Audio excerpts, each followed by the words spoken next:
I'm really excited to be here and be able to talk about Borderlands Science, which in my career has been the most unique project I ever done.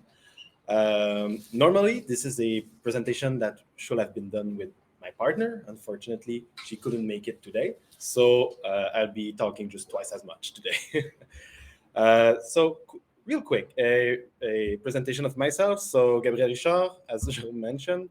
So, I was a creative director on Borderlands Science. I've been working in the video game industry for nearly 18 years now, mainly as a game designer.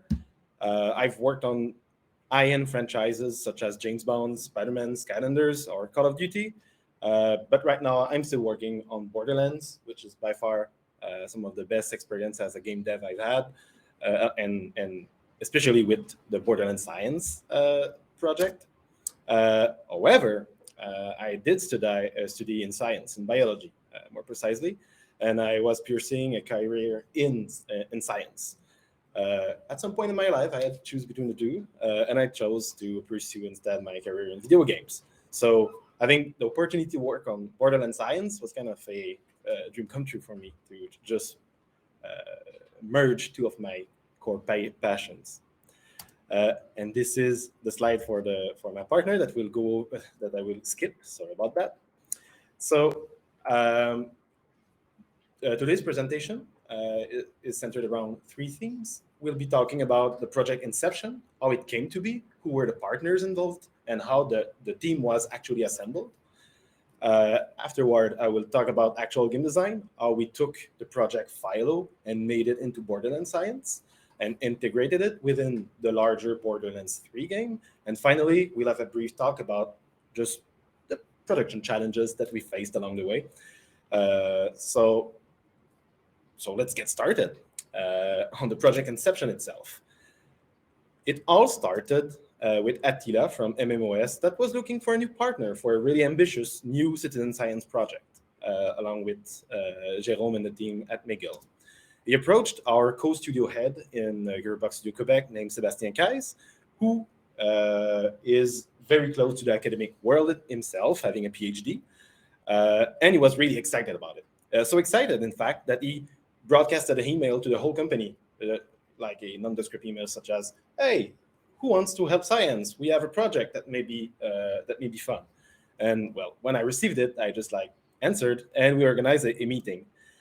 At the first, I remember that meeting. We're about 20 in the room, and Sébastien was pitching it. But he's no game developers. Is a studio head, and he was really bad at actually explaining what it was all about. He showed us Project Philo. He explained that it was something that could happen with McGill's team, McGill's University. And at this meeting, most of the people just bailed out of the room afterwards, saying, "Nope, okay, this is not for us. We're working on a big project. We want none of it." And it was just because it seemed so surreal to have an opportunity to help science, and some people actually did not believe it could actually become a success.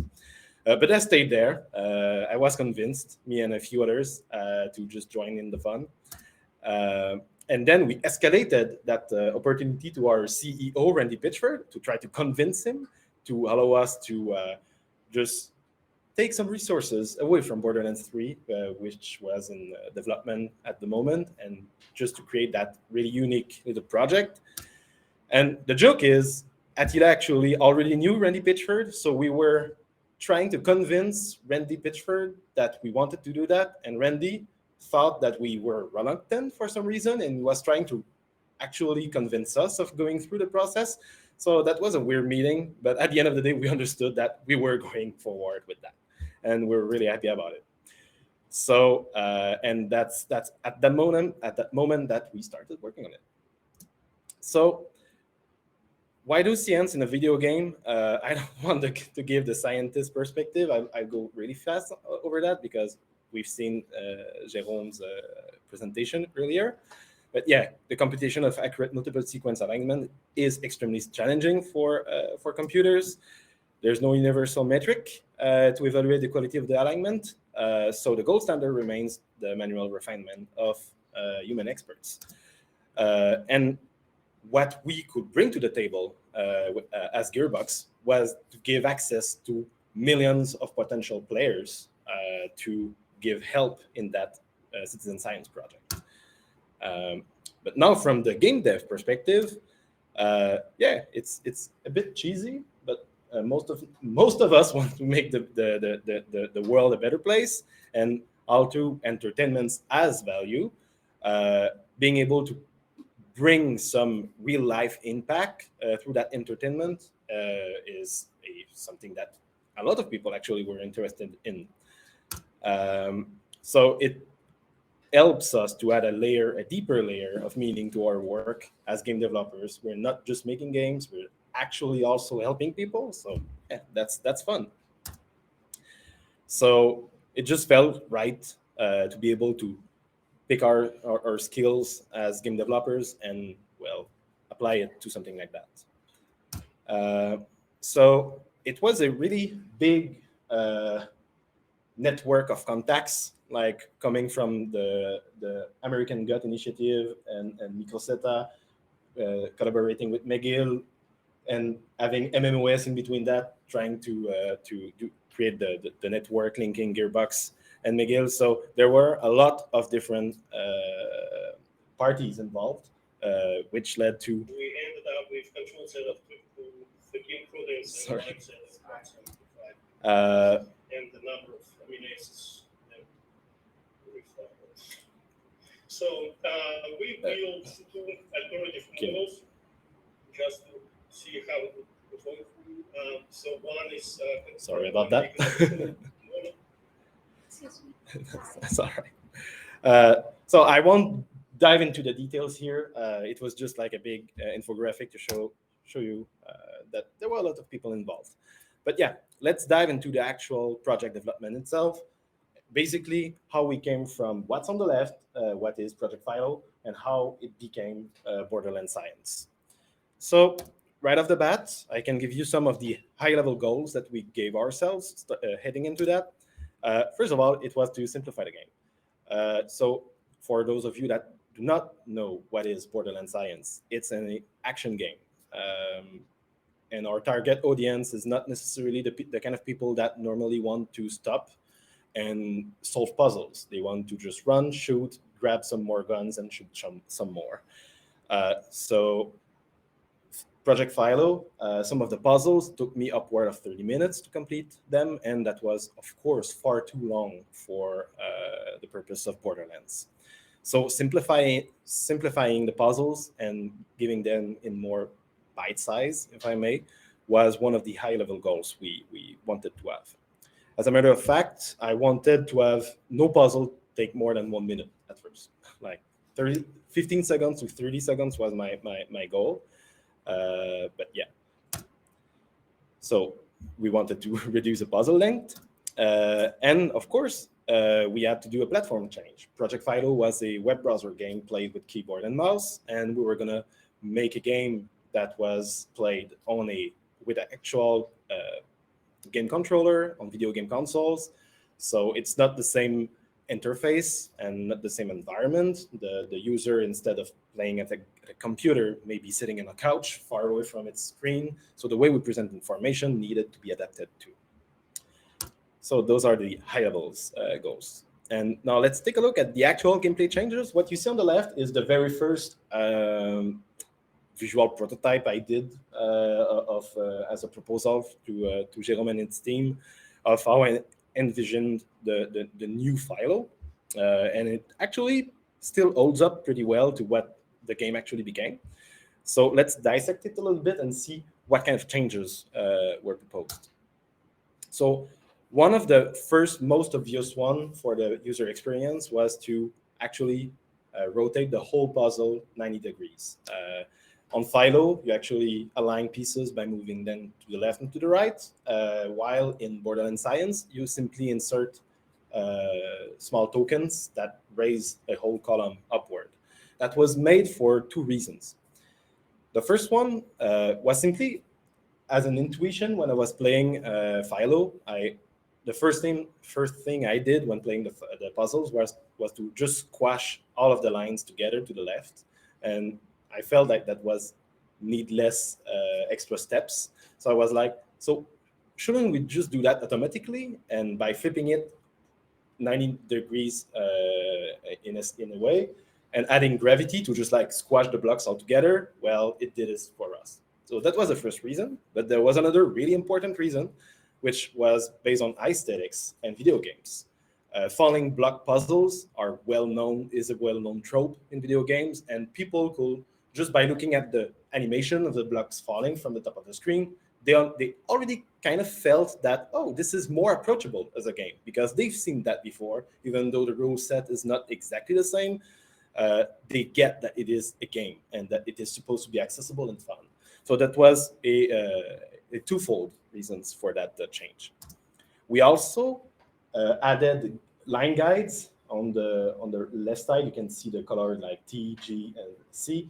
So those are the lines that are proposed by the algorithm, where they think the proper alignment is, and the aim of the player was to make sure that the tiles that you see are within the proper guidelines. Of course, it's not possible to have all of the pieces correctly placed, but we tasked the player to do their best with that.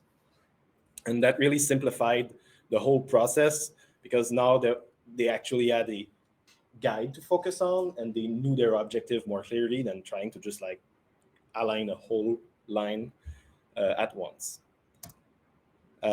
We also introduced tokens. What you see on the right side of the screen, like the 5 circles, basically when a puzzle starts, you're given a certain amount of tokens that you can add into the grid, and well, this create a gap. When you insert a token, the whole column goes up, allowing you to make sure to fit the tiles with the guidelines. The reasons we did that is, well, to give players an understanding of the cost of adding a gap in DNA alignment. In Project Philo, you actually lost points when creating gaps that had no purpose. And on our side, we wanted to kind of create a intrinsic rule for the players that, okay, you can create 5 gaps using 5 tokens.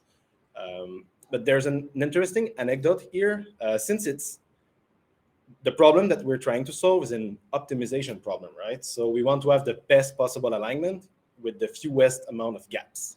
And at first, we designed the game by asking the player to do just that, meaning that they had to create the best alignment they could while using the less amount of tokens possible. And well, that first iteration of rule set was actually a pretty strong failure, because we quickly found out that players just wanted to put all of their tokens into the grid. They didn't want to think about, oh, maybe this token is not optimized enough, so I will remove it and just submit that solution. They wanted to put all of the tokens and make sure that and to make sure to just reach the best score with the tokens they were given. So we just flipped the problem around. What we did is that since we had millions of players available to us, we simply presented the same puzzles with different amount of tokens to a wide array of different players. So they all optimized the amount of tokens that they had, and this way we could create that Pareto front of optimizing the amount of tokens or gaps and the best alignment possible.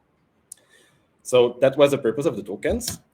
And we actually also really greatly simplified the rule for the scoring. What you're seeing here is the actual Philo rule set, which has a lot of little nuances. We went really easy. Basically, having a tile within the right guideline awards you 1 point. And if you successfully complete a whole guideline of the same color tiles, it doubles the value. So that's way easier for players to understand. They don't have to think about the gap extends rules or the stuff like that. Because in Philo, sometimes you did moves and you were surprised by the amount of variation that the score that move led to, and that created a lot of confusion for players. So the simplify scoring challenge helped players just have a better intuitive sense of what they were achieving. So those are the actual gameplay changes that went through. Now let's talk about how we integrated it into Borderlands 3. So a really high-level description of the game structure. As I mentioned, Borderlands 3 is an action game where the purpose of the player is to go through levels, shoot. It's there's a lot of humor, right? So don't worry about it, and a lot of crazy stuff. Those phases, which we may call action phases, last in between 30 and 45 minutes, and afterward, the players take a break, go back to their home ship that is called Sanctuary 3 in the game, and they take the time to follow the storyline, talk with in-game characters, sell the loot that they've taken, and optimize their character before heading toward new missions and challenges. And we will call it the cooldown phases that last normally between 5 and 10 minutes, and this is a loop that goes on for the whole duration of the game. So with that in mind, we decided that the best place to put Borderlands Science was obviously in the cooldown phases within Sanctuary 3. So we had to lure a player into our main game, and for that, we started by creating a whole bunch of in-game assets. Here, the arcade cabinet, that's the original concept art that we came up with. And well, we were really happy of having it exist within the game, and then having been built in the real world, you can play it actually downstairs. So it's pretty awesome. So we wanted, why an arcade cabinet? Well, again, this is for a very, very well-known trope of arcade cabinets. Players saw the cabinet and they knew that this was a game that they could play. So they naturally approached the arcade cabinet when they stumbled upon it in the ship. There's also the fact that Borderlands 3 in general had a kind of a 80s retro vibe in their aesthetics. So that's why the arcade cabinets, and that's why we went with the kind of retro color scheme too. Anyway, so that's the in-world integration. But there's also other ways to integrate Borderlands Science within the greater game, which is the economic integration. Essentially, rewarding players for engaging within the game. We did that with the introduction of in-game boosters, which are basically items that boost your in-game performances. So let's say that you want to level up faster, get better gear, do more damage to your enemies. You can buy the boosters by playing the Borderlands Science game. So that was to engage the players that cared more about the performances. And then we also had cosmetic integration. Borderlands is a very stylized game. You can dress up your character however you want. And we created some really cool costumes for all of the 4 main characters. So that are awarded upon reaching some difficulty levels in the Borderlands Science game. So in the next slide, I'll actually show some of the costumes themselves. So they're pretty snazzy, and part of it was also to allow players to have a small kind of viral knowledge of the game, meaning that, hey, you see your friend wearing a very cool costume, you ask him, where did you find it? And then that friend say, well, I played that science game in Sanctuary 3, didn't you? So that was kind of a in-game way of promoting the game. And then we also add in, and this is very important for Borderlands, a strong narrative integration. Actually, in the game world, there's a professor called Patricia Tanis, and we actually just designed the overall story that this machine has been created by her, and this is essentially a machine that tests your intelligence, and she created it just so that she could prove that she was the most intelligent person in the whole universe. So you can try if you want to measure yourself at her, but you can't beat her. And that allowed us, when you go through the levels, you actually just go through the leaderboards of in-game characters. So you actually learn a little bit about the intelligence levels, if I may, of the different in-game characters. There's a lot of banter between the characters when you beat them, because, well, you've just proven that you're smarter than them. So there was a lot of fun in-game dialogues created to support that story. And players actually latched onto that quite a lot, and they created their own. It became in-game canon of which characters were the brightest through that. So yes, that's how we actually integrated the game. So now, some of the we're really proud about the costumes that we designed for as rewards, because as you see in Jérôme's presentation, they also serve as really cool looking key arts that have been used throughout all the communications for that. But yeah, those are the 4 characters, and you can get a unique costume for all 4. That's the art direction. I think it's self-evident that we just like redid the old Philo art direction to make it fit within the Borderlands aesthetics. So that's the first mood board that we came up with for the game. So all the retro 80s aesthetics are on display here. But nonetheless, we still underestimated one key point of how to engage players. And it's in hindsight, it seems a bit dumb, but yeah, we actually way underestimated the actual interest for science.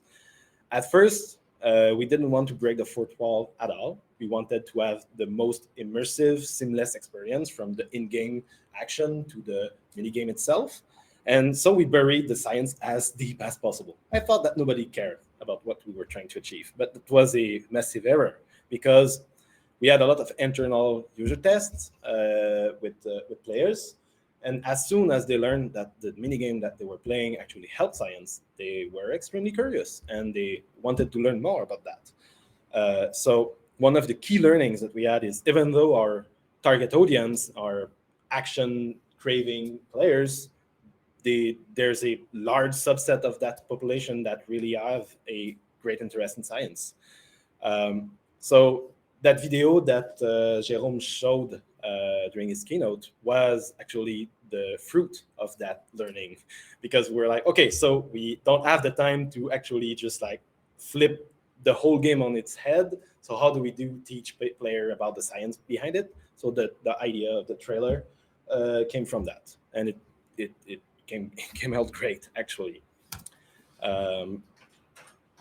So a few key points too about the overall collaboration between game design and the science, the McGill's team. Like, one of the first challenge I had to tackle is all the hesitations we had about proposing any kind of changes. We kind of saw Philo as this perfect science game, meaning that if we were to simplify or change some of its aspects, we would actually make it less relevant for the DNA alignment problem. So we had to put there were a lot of discussions and back and forth with Jérôme's, Roman, and other team members about the changes that we wanted to propose, how those changes would actually impact the data that was analyzed and collected. So that back and forth during the design process was extremely important. We had a lot of face-to-face meetings with the team, which for me was 3 science courses, so I was happy about that. But yeah, so game design is a really holistic kind of discipline. We care about all the possible variables that influences the user experience. So if you ever have the chance to work on such a project with game developers, be as transparent as possible with game designers to explain them, and maybe as passionate as possible to explain all the science behind it. So some of the best solutions, such as the tokens and the scoring formula simplifications, came out of those mutual discussions with the science team. They didn't come out of my own personal brain thinking all by myself. So, and also, since all of that is quite were quite exploratory, sorry, we had quite a lot of freedom, and there were a lot of ideas that were left on the table just for time constraints, but that if we will be recreating that game in the future, we would like to experiment with to make it more fun. So yeah, we're on for the last section, which is about the production challenges, because I mean, there were a lot of challenges at that time. The whole team at Quebec offices were working on Borderlands 3, which came out luckily for us as a big success, but also there were a lot of pressure put on the team to make that happen. And the problem here is that Borderlands Science was seen as a side project the whole time, and from the perspective of the company, as much as a lot of people believed in it, there was a lot of doubt too, and a lot of people that didn't quite see the, if I dare say, the money, the return on investment of such a project. So we were getting our few scarce resources stolen all the time. There's not a lot of UI programmers running around. So, and we had one, and we had to work really hard to just like convince people. No, just then, can we keep them for one more week? We need that and that to be finished. So that was quite the struggle, a struggle that Amélie, my partner, would have been much more apt than I to explain, because that was her part. So yeah, all the resources that were on our time on our team could be put on Borderlands 3 instead.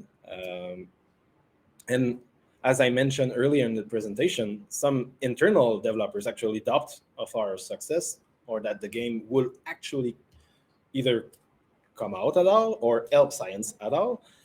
So that can be hard for the for morale and also internal promotion of the project.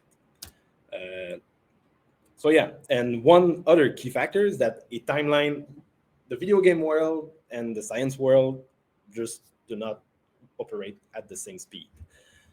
Sometimes we wanted, sometimes when I speak with Jerome, I'm like, okay, I can come back to you about that in 3 months. And for me, 3 months is really, really long. And for Jerome, it was like, that's perfect. That's really fast turnaround, actually. And we're like, really? Is it though? And I mean, it's weird for me to even still be talking about Borderlands Science, because for me, it's kind of, it's not forgotten because I'm still talking about it, but I mean, it's old story. We're already working on the next big games, and we're hopefully trying to put a new Borderlands Science experience in it. But even though it seems so far away from me now, we're in the process of still having papers and publications made on the success of Borderlands Science. So yeah, the timeline itself is really weird and extremely different. And I kind of mentioned it already, but each stakeholder wanted something different. A lot of people actually saw, like for myself, I just wanted to bridge video games and biology, two key passions. But we had people that actually saw in Borderlands Science a great golden opportunity for PR about the gearbox. Others just wanted to make money. So like just being able to bring all of those different objectives at the table and making it happen still was a great challenge and a great success too. As for the project results, I'll go over them really quickly because Roman will be going in more details. But yeah, all the players collectively since the launch of the project solved more than 36 million puzzles. That's a lot. I remember when we launched the Borderlands Science project, in a few days, the community actually broke all of our numbers that we were predicting. And so like having 1.2 million puzzles per day was a very, very impressive stat. And we actually thought at first, hey, just having a few millions puzzles solved in the lifetime of the project would be a success. But here we are today with a much more, much bigger success on our hands. Um, so so yeah, I won't read through all of the points. You can do it, but we were extremely impressed for what we achieved with that. And looking back, for Gearbox as a corporation, when Borderlands 3 came out, it became a hit. But afterward, there was a lot of downloadable content that was put out to supplement the core experience, and none of those additional content made a bigger impact in the press than Borderlands Science. So it really put Borderlands as a franchise back in the limelight, and because of that special, strange kind of project. And it also opened us to the world of academia. Now that a lot of people from academia is getting interested in the kind of innovation that went into that. So, oops, sorry. So yeah, that was my presentation.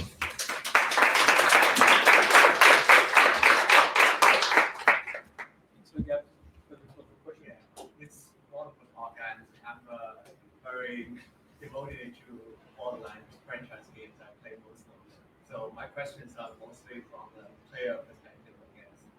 I think I want to ask what's your career the rewards for this game, this final game, because it's boosted dream, things like that. But when I was playing that game, I was more expecting like special guns here for unique effects, but it doesn't have that. That kind of dissuaded me from playing that actually for most of the time. And my second question is, I kind of remember this arcade in the game is like in the second room, you need to pass through two doors or two door gateways to reach that. Do you think it would be a better idea to put it beside the transition point, the portal, maybe that would get it reached to more players? Yeah, regarding the second point of the actual arcade position, we put it into the Patricia Tanis, the character office, because we framed the arcade as being her creation. And also because, well, that level was under a lot of tension from a lot of different stakeholders because, as I said, it's your own ship, and all the tens of level designers and mission designers actually wanted a piece of the pie. Like, okay, I want this section to be about the story I'm trying to tell. So we couldn't just like, okay, step aside, everyone. We put the arcade cabinet right in the middle, in the prime spot. That just wasn't possible, especially since Borderlands Science came not as part of the base game, but as something that was added after the launch of the game. So that's why it's placed there. I would have put it into a much more principal area, but for all of those reasons, we couldn't. So that's kind of a compromise we had to come up with. And I'm not sure I heard the first question correctly. It was regarding boosters? Yeah, it's just my understanding, from my personal perspective, is when we play this game, we want to go and shoot, especially when we like to play different kinds of guns. So booster dream is not something we are used to in the game. So Yeah. Do you think that you would be better to replace it with some special effects of guns or more skill points? One key point on what we're trying to achieve in regard to the boosters was to not destabilize the in-game economy that much. If we'd add, and I'm not sure we've succeeded at that, but that's a story for another time. But it was clear for us that we didn't want to award players with weapons or in-game loot of any kind, because we didn't want the players to feel forced into playing the game itself, because it's an action game and it's a shooter looter game. So the core gameplay experience had to remain going out in the wild and fighting baddies, not completing puzzles. So that's why we framed the boosters as just kind of supplement. Like, okay, you want to be that little more optimized in your farming of loot or whatever, so go play the game. But we weren't quite sure about how it will be received. So we actually we were extremely generous with the amount of boosters we awarded the players. Like they kind of just completed 2 or 3 basic puzzles, and they could just like buy the best one and run away. So yeah. So I have a question actually related to that about the reward. And I hear you mention about a lot of players actually love science. And actually after do the sequence alignment, and I'm just thinking about both you and Home. And if the sequence alignment, we can real time determine actually correct, and it can maybe create a super. You have that doctor, the professor actually involved, so that corrected the genes or alignment can help design a better species, whatever related, and produce something scientific result. So it's just reinforce people's love of science by creating something just further down the game. Because in the science, a sequence is just the beginning of actual experiment. After that, gene correct like mutation or stuff, and they design using genes to actually design a new more bugs or better treatment and drugs. And next time then apply then actually real things created impact or translation. So if you can follow this one, have that the professor play a slightly more meaningful role in that thing, that feedback loop will be very strong.